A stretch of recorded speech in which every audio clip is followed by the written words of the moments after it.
इस वीडियो में आपको इस पाठ में आए प्रश्नों के लिखित उत्तर मिलेंगे। नमस्कार सभी को, हिंदी कला केंद्र में आपका स्वागत है। अगर आप इस चैनल पर नए हैं तो पहले इसको सब्सक्राइब करें व बेल आइकन को दबाना ना भूलें ताकि नए वीडियो का नोटिफिकेशन सबसे पहले आपको मिले।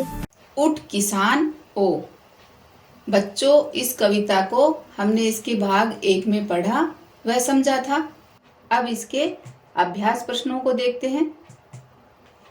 कविता से नीचे लिखी पंक्तियां पढ़ो, आपस में चर्चा करके इसके नीचे दिए गए प्रश्नों के उत्तर दो।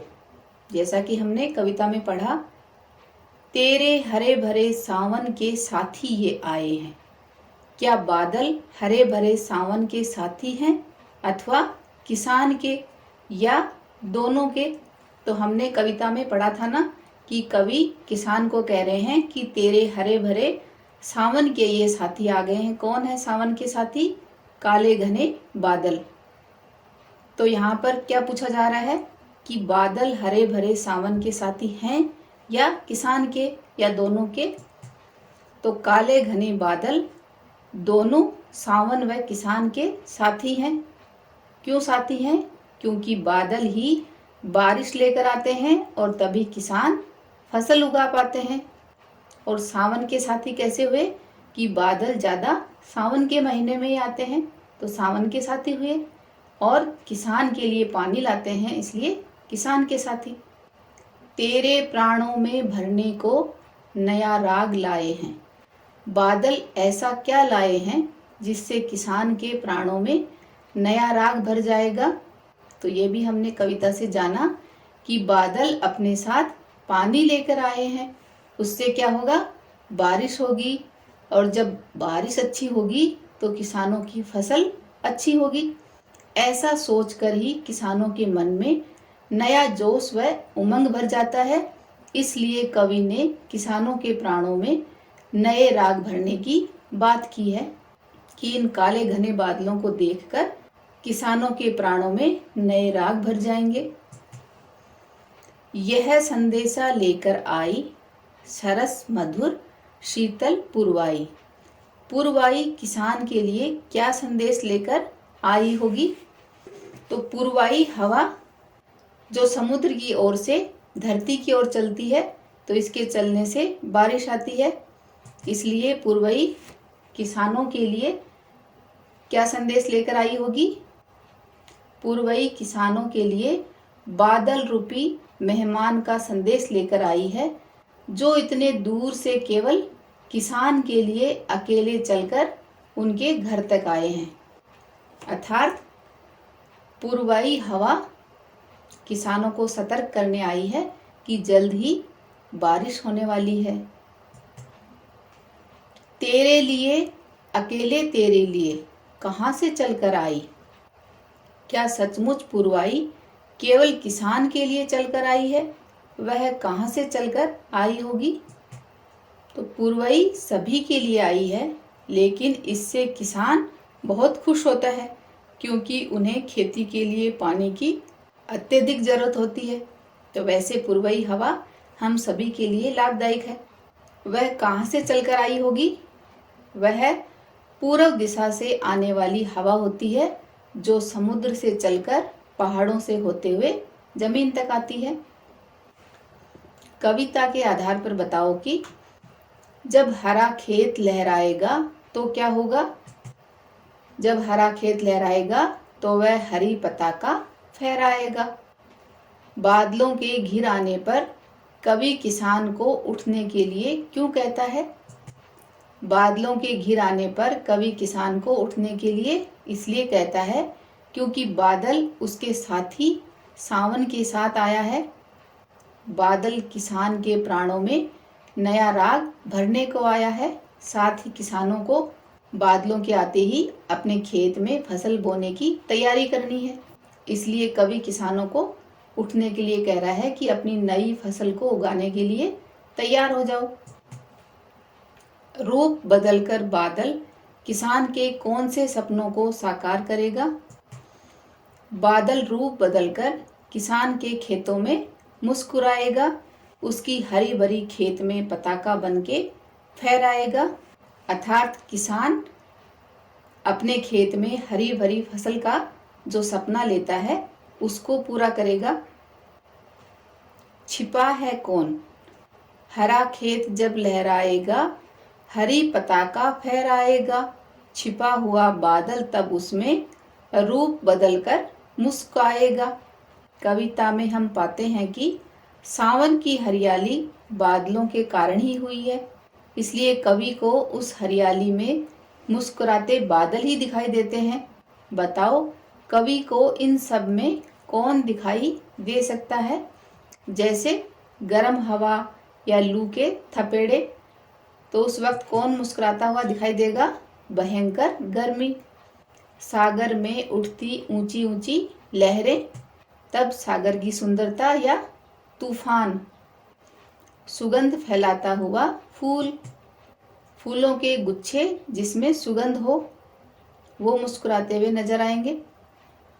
चैन की नींद सोती हुई बालिका, छोटी सी चिंता रहित बालिका। किस्म किस्म की खेती। आजकल पुराने जमाने की अपेक्षा किसान बहुत अधिक चीजों की खेती करने लगे हैं। खेती का स्वरूप बहुत विशाल हो गया है। पता करो कि आजकल भारत के लोग किन किन चीजों की खेती करते हैं। अपने साथियों के साथ मिलकर एक सूची तैयार करो। तो ये बच्चों आप अपने आसपास से जानकारी लेकर उसके हिसाब से करो। जैसे आजकल किसान फल, सब्जियां, सोया, सूरजमुखी, अन्य तरह की फूल आदि की खेती करने लगे हैं। मातृभाषा की कविता। अपनी मातृभाषा में किसान पर लिखी गई कविता को अपने मित्रों व शिक्षक को सुनाओ। तो बच्चों किसान पर लिखी ये कविता आप सुना सकते हो या अपनी मातृभाषा में लिखी हुई कविता सुना सकते हो।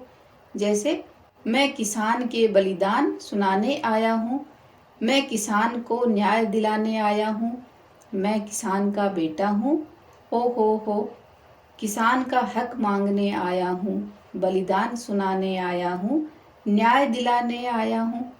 जब वे सोपानों पे सोते हैं, ये किसके लिए संबोधन है? नेताओं के लिए। तब वो खलिहानों में रोते हैं, ये किसानों के लिए। सम्मान नहीं है किसान का, अरे धरती के भगवान का, वो भूख तुम्हारी मिटाता है, चाहे खुद भूखा सो जाता है। खेल खेल में, छिपे खेत में आंख मिचौनी सी करते आए हैं। तुम जानते हो कि आंख मिचौनी एक खेल है जिसमें एक खिलाड़ी आंखें बंद कर लेता है और बाकी खिलाड़ी छिप जाते हैं। तो बच्चों आपने भी ये खेल जरूर खेला है ना? तुम भी अपने आसपास खेले जाने वाले ऐसे ही कुछ खेलों के नाम लिखो। ये भी बताओ कि इन खेलों को कैसे खेलते हैं। तो ये भी बच्चों आप अपने आसपास के माहौल में जैसे खेल खेले जाते हैं उनके नाम लिखो। जैसे वैसे तो हम कई खेल खेलते हैं, लेकिन मुझे पकड़म पकड़ाई बहुत पसंद है। ये कैसे खेला जाता है? इसमें एक बच्चा भागकर बाकी के बच्चों को पकड़कर आउट कर देता है।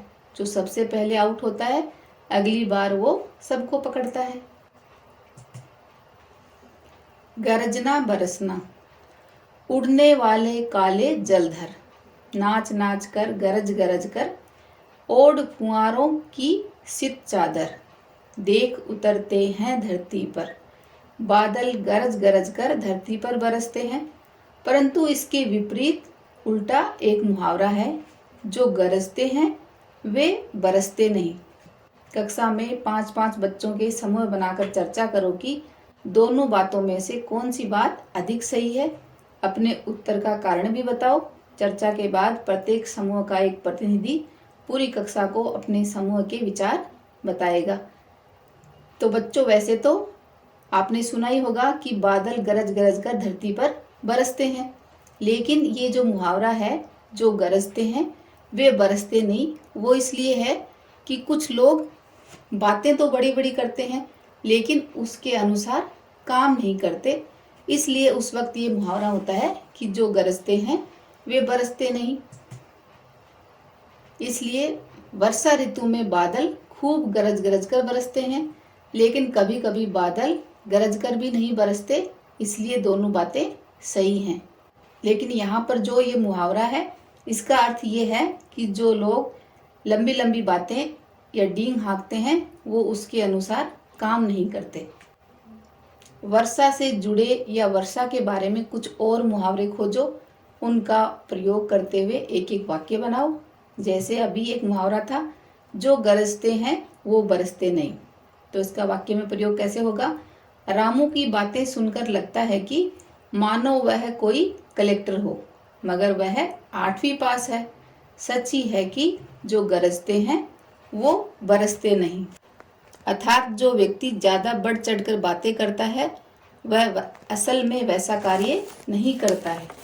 ऐसे ही एक और मुहावरा है, बिना मौसम की बरसात करना, जिसका अर्थ है बिना किसी बात का डांटना। इसका वाक्य में प्रयोग, राहुल ने आज कोई गलती नहीं करी, लेकिन गुरुजी ने उस पर बिना मौसम की बरसात कर दी। ऐसे ही बच्चों एक मुहावरा आप मुझे कमेंट बॉक्स में लिखकर बताना। तनिक, काले बादल तनिक देख तो। तनिक का अर्थ है जरा सा या थोड़ा सा। तुम भी अपने ढंग से तनिक शब्द का इस्तेमाल करते हुए 5 वाक्य बनाओ। जैसे, खाना तनिक आराम से खाओ, अभी तनिक पानी पी लो, दूसरों का भी तनिक ख्याल करो, सुनील को तनिक आवाज लगा दो, तनिक हमारे चैनल को सब्सक्राइब कर दो। और ऐसे ही बच्चों तनिक वीडियो पर कोई कमेंट भी कर दो। गीत या गाने, तुमने वर्षा ऋतु से संबंधित कुछ गीत या गानों को अवश्य सुना होगा। अगर नहीं तो इससे संबंधित कुछ गीत या गानों की सूची बनाओ और अपनी आवश्यकता और सुलभता के अनुसार उन्हें सुनो। उनमें से किसी गीत गाने को तुम सुविधा अनुसार किसी अवसर पर भी गा सकते हो। तो ये बच्चों आप अपनी पसंद के अनुसार सुन सकते हो। जैसे लगान मूवी का गाना, बरसो रे मेघा बरसो, और ऐसे ही देखो जरा देखो बरसात की घड़ी। ऐसे ही अपनी पसंद के गाने सुन सकते हो। इस कविता को एक बार फिर से पढ़ें व समझें। आपके राज्य में सालाना यानी वार्षिक औसतन कितनी बारिश होती है? ये बात बच्चों आप मुझे कमेंट में लिखकर बताना, कितनी बारिश होती है, और अपने राज्य यानी स्टेट का नाम भी लिखना है। अगर बारिश नहीं होगी तो किसान अपने खेत को कैसे सींच सकता है, इसके बारे में पता करें। सुझाव व सुधारों के लिए कमेंट बॉक्स में लिखें। अगर हमारे वीडियो बन ही रहे हैं आपके फेवरेट, तो फिर क्यों ना करें इनको लाइक, सब्सक्राइब और रिकमेंड। हमें और बेहतर बनाने के लिए आप कर सकते हैं कमेंट। धन्यवाद।